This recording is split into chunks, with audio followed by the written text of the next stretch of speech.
இன்றைக்கி சண்டே அதுவுமா ஆஃபீஸ் லீவுனால் மதியானம் லஞ்சுக்கு பெருசாக எதுவும் எடுக்காமல் சிம்பிளாக முடிச்சிட்டேங்க.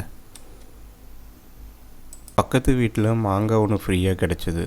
அந்த மாங்காயை அரிஞ்சு அப்படியே உப்பு மிளகா பொடியெல்லாம் போட்டு கலக்கி வச்சுட்டேன். கருவாடு கொஞ்சம் வாங்கிட்டு வந்து அதை அப்படியே நல்லா தோசைக்கல்ல நல்லா வறுத்து வச்சுட்டேன்.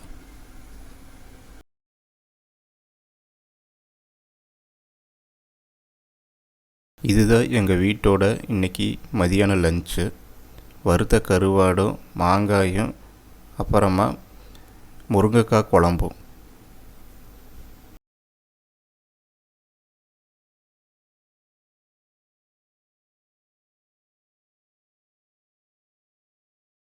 ஈவினிங் அம்மா கூட சந்தைக்கு போய் ஒரு வாரத்துக்கு தேவையான காய்கறி எல்லாமே வாங்கிட்டு வந்துட்டோங்க. அவ்வளோதாங்க, இன்றைக்கி சண்டே அப்படியே முடிஞ்சிருச்சுங்க. இந்த வீடியோ பிடிச்சிருந்தால் ஒரு லைக் பண்ணுங்கள், மறக்காமல் நம்ம சேனலையும் சப்ஸ்கிரைப் பண்ணுங்கள்.